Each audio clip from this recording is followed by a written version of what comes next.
kasih atas atensinya. Kita kembali lagi ke mata kuliah database pertemuan ke-10.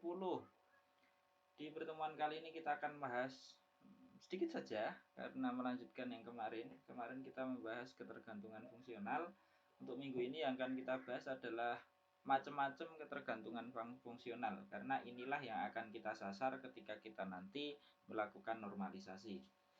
Oke, mengingat kembali apa itu ketergantungan fungsional yang kemarin kita bahas di minggu lalu. Ketergantungan fungsional kita mengatakan A mempengaruhi B atau B tergantung pada A dengan kondisi secara matematis jika R1A sama dengan R2A maka R1B sama dengan R2B. Artinya kalau kita sebarang mengambil dua baris yang sama pada kolom A, maka haruslah dua baris di kolom B juga harus sama. Jadi kalau kita menemukan dua buah baris yang sama di kolom A, maka kolom B-nya barisnya juga harus sama.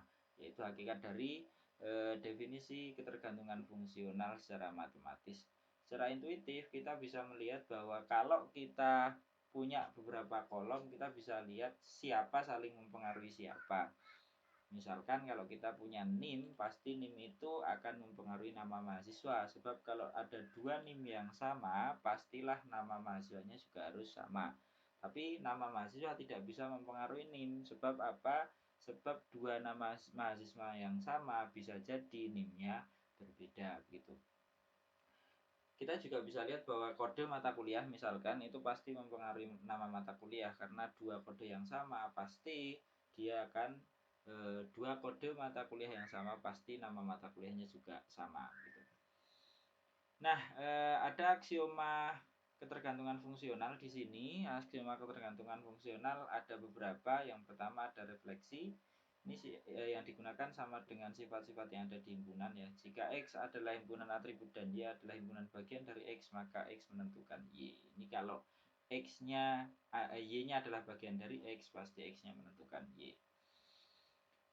Ya, Y-nya adalah subbagian dari X, maka X-nya menentukan Y.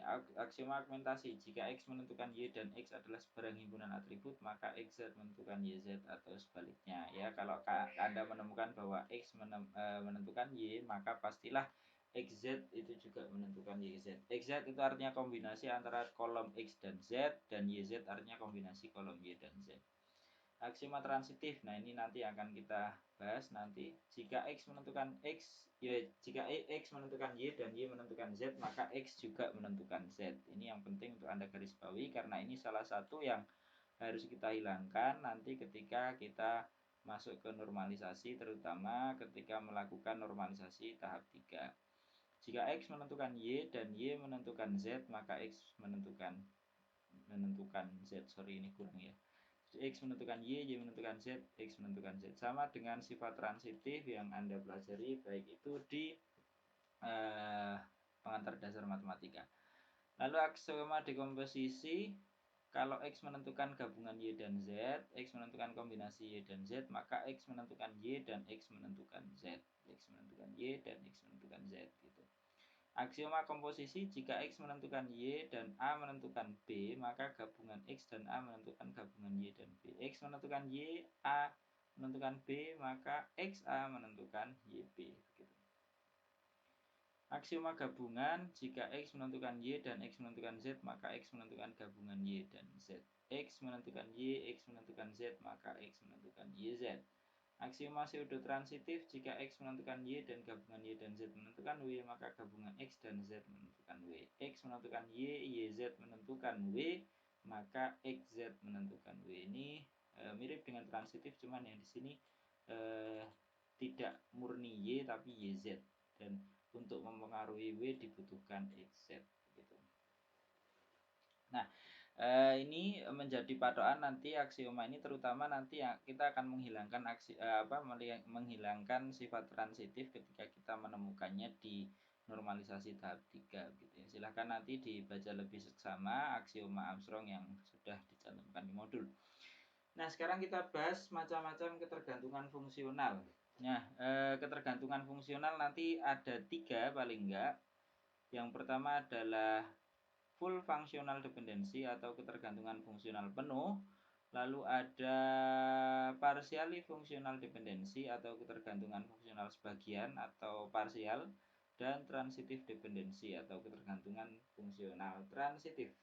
Nah, kayak apa sih ketergantungan fungsional penuh? Nah, ini nanti yang pertama, ini untuk tugas Anda nanti ya setelah saya bahas tadi. Yang pertama untuk membahas ketergantungan fungsional penuh. Nah, nanti KF yang kita cari ketika kita melakukan normalisasi itu KF yang dipengaruhi oleh primary key ya. Jadi kataannya adalah primary key mempengaruhi kolom A, kolom B, dan seterusnya sampai kolom Z misalkan. Nah, kita akan mencari primary key terus menentukan apakah primary key-nya menentukan semua kolom yang ada di tabel kita. Dan yang Anda perlu garis bawahi, ketergantungan fungsional itu dikatakan dia KF penuh jika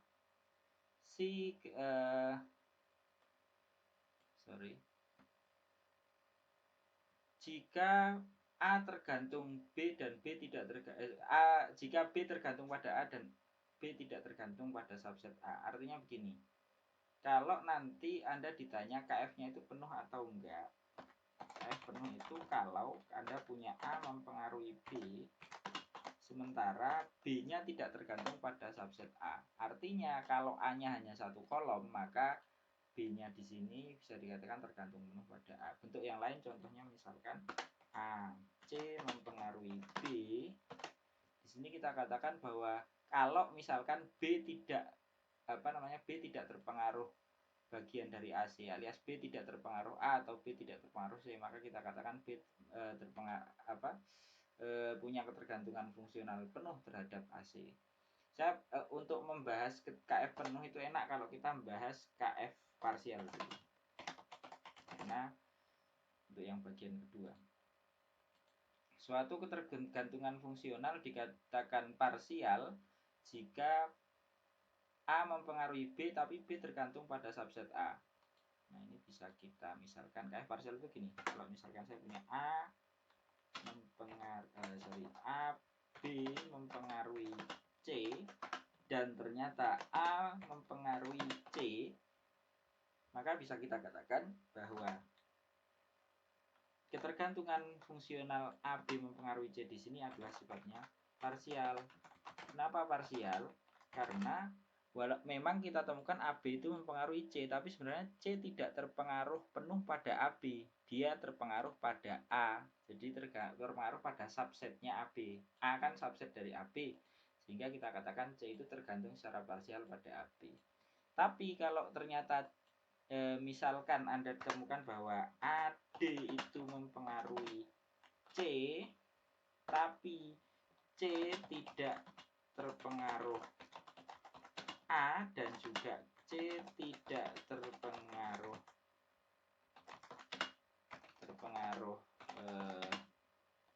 D, maka bisa kita katakan C tergantung secara penuh. Selamat siang, assalamualaikum warahmatullahi wabarakatuh.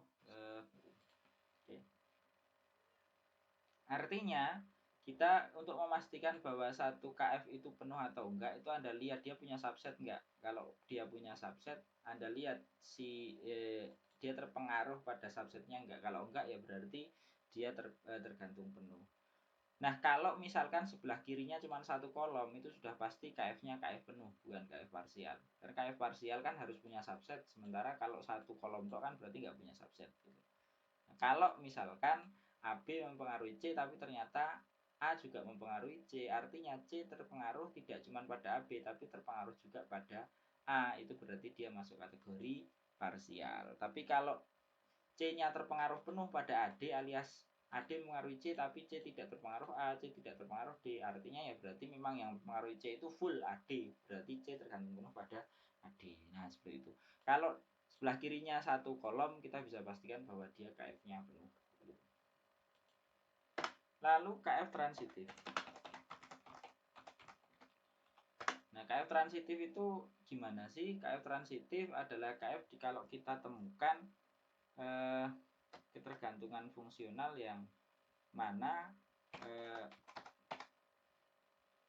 A mempengaruhi B, B mempengaruhi C dan ternyata A mempengaruhi C. Nah, ini adalah ketergantungan fungsional transitif. Jadi kalau Anda menemukan bentuk seperti ini, berarti Anda menemukan KF transitif. Oke, kita analisis jawaban tugas minggu lalu yang sudah Anda kerjakan. Kita punya ketergantungan fungsional seperti ini: nomor seri, nama barang, harga barang, satuan, nomor nota, tanggal, nama pelanggan, alamat pelanggan, phone pelanggan, dan total. Nama pelanggan mempengaruhi nama pelanggan, alamat pelanggan, kota pelanggan, dan phone pelanggan. Nomor nota mempengaruhi seri, jumlah harga. Ini tak tambahin pakai nomor semua. Ini harusnya seri sajalah, karena di atas dia seri.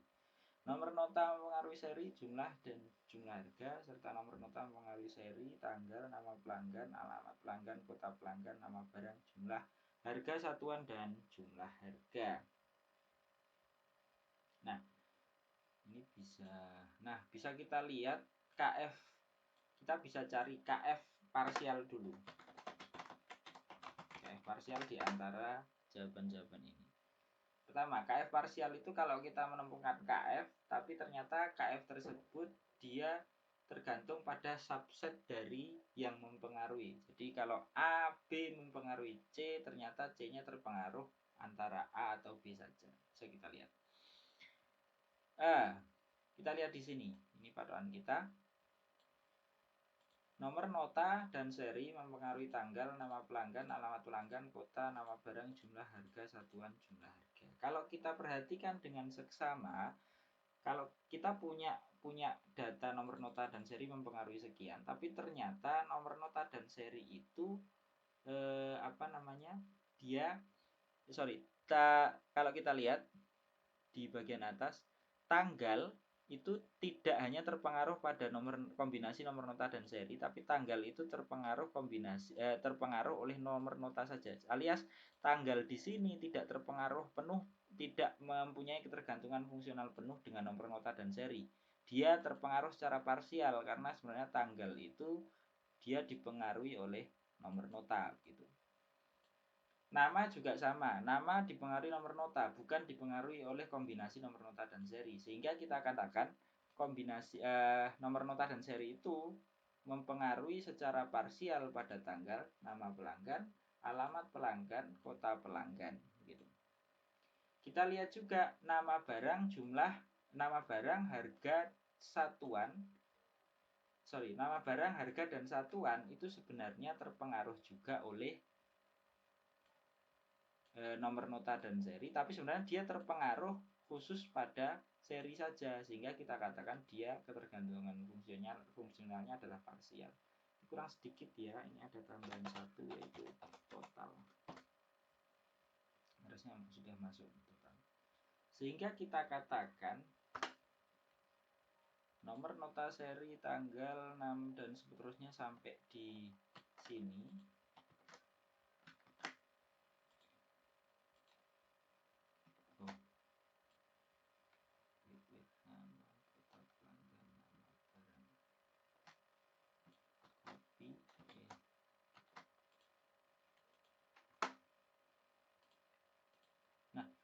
bisa kita katakan bahwa ini KF-nya adalah parsial. Kenapa parsial? Karena si tanggal, nama pelanggan, alamat pelanggan, dan kota pelanggan tidak tergantung penuh pada kombinasi nomor nota dan seri, tapi dia sebenarnya hanya tergantung pada nomor nota saja gitu. Kita juga bisa menemukan kalau ini juga sama, nomor nota dan seri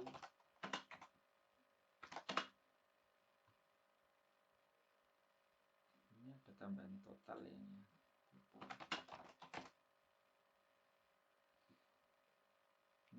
Kita punya nama barang, jumlah, harga, dan seterusnya. Tapi jumlah harga hilang dan jumlah juga hilang. Nah, nama barang, harga, dan satuan itu memang terikat pada nomor nota dan seri, tapi sebenarnya terikatnya lebih ke serinya, sehingga kita katakan nama barang, harga, satuan itu tergantung secara parsial pada nomor nota dan seri.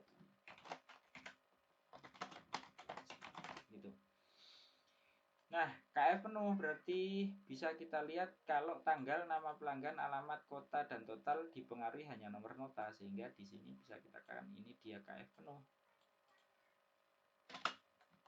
Dia KF penuh. Sementara yang di sini seri, nama, barang, harga satuan ini juga masuk kategori KF. Lalu kita juga punya ini juga, nama pelanggan ini harusnya nggak mempengaruhi nama pelanggan ya, tambahan nanti dihapus sendiri. Ini juga masuk kategori KF penuh. Kenapa saya langsung simpulkan KF penuh? Karena sebelah kirinya ya cuma satu kolom, jadi dia pasti KF penuh. Sementara nomor nota seri itu di sini juga KF penuh. Kenapa? Karena jumlah memang dipengaruhi penuh oleh nomor nota dan seri. Jumlah harga juga dipengaruhi penuh oleh jumlah harga dan seri. Sehingga kita punya di sini dia adalah KF penuh juga, atau KF fully functional dependence. Nah, ini bisa kita katakan KF parsial kan tadi. Parsialnya terbagi jadi dua kalau ini, bahwa si nomor nota dan seri mempengaruhi ini juga parsial karena masing-masing terkait dengan. Nah, sekarang KF transitif. Ada nggak KF transitif? Kalau kita perhatikan secara seksama, ada KF transitif di sini. KF transitifnya di mana? Bisa kita lihat ini nomor nota. Saya copy dulu. Nomor nota dan seri itu mempengaruhi nama pelanggan, alamat pelanggan, kota pelanggan. Saya katakan dia transitif. Kenapa transitif? Kalau kita lihat nomor nota dan seri itu mempengaruhi nama pelanggan. Nomor nota dan seri itu mempengaruhi nama pelanggan, alamat pelanggan, dan kota pelanggan. Padahal kalau kita lihat, oke, oh iya maaf, bukan yang di sini. Kalau Anda cari KF parsialnya dia di sini, sorry. KF parsial, nomor nota mempengaruhi tanggal, nama pelanggan, alamat pelanggan, phone pelanggan, dan total. Dia KF penuh, tapi ada sisi parsialnya di sini. Anda bisa temukan parsialnya kalau Anda lihat nomor nota itu sebenarnya mempengaruhi nama pelanggan, alamat pelanggan, phone pelanggan. Ini saya potong dulu. Tanggal, nama, alamat. Nah, saya akan potong di bagian ini. Tanggalnya saya hilangkan, lalu totalnya saya hilangkan. Nah, dia memang KF penuh, tapi dia sebenarnya juga KF transitif. Kenapa KF transitif? Karena kalau Anda lihat, nomor nota itu memang mempengaruhi nama pelanggan, alamat pelanggan, dan phone pelanggan. Tapi sebenarnya alamat pelanggan dan phone pelanggan sendiri itu nempel di nama pelanggan. Gitu. Nama pelanggan lah yang mempengaruhi alamat pelanggan dan phone pelanggan. Jadi kalau namanya berbeda, pasti bisa kita asumsikan bahwa alamat dan phone-nya pun juga akan berbeda. Dua nama pelanggan yang sama, pasti alamat dan phone-nya juga akan sama. Gitu. Jadi alamat pelanggan dan phone pelanggan itu sebenarnya bukan tergantung pada nomor notanya langsung, tapi dia tergantung pada nama pelanggan. Alias nomor nota itu mempengaruhi nama pelanggan, dan nama pelanggan mempengaruhi alamat pelanggan dan phone pelanggan. Anda sudah bisa menemukan bentuk itu ya, untuk transitifkan X mempengaruhi Y mempengaruhi Z, dan X mempengaruhi Z. Kalau kita lihat berarti nomor nota itu mempengaruhi nama pelanggan. Lalu kita temukan juga nama pelanggan mempengaruhi alamat pelanggan dan phone pelanggan. Sementara kita dapatkan tadi dari yang atas ini bahwa nomor nota itu ternyata mempengaruhi alamat pelanggan dan phone pelanggan. Ketika kita temukan X mempengaruhi Y mempengaruhi Z dan G misalnya Z atau apalah Z1 dan Z2, ternyata X mempengaruhi Z1 dan Z2. Nah, di situ kita temukan KF transitif. Nah, nanti proses normalisasi yang akan kita bahas di pertemuan selanjutnya akan berusaha supaya semua ketergantungan fungsional itu menjadi ketergantungan fungsional penuh. Tidak ada ketergantungan fungsional parsial dan tidak ada ketergantungan fungsional transitif. Jadi ketergantungan fungsional parsial dan transitif itu nanti pada akhirnya harus dihilangkan supaya kita mendapatkan tabel yang normal, sehingga proses yang kita sebut proses penormalan tabel-tabel itu kita sebut normalisasi. Normalisasi nanti di tahap 2 dan 3 yang kita hilangkan adalah kita menghilangkan ketergantungan fungsional penuh dan menghilangkan ketergantungan fungsional transitif. Oke, itu dulu untuk pertemuan kali ini.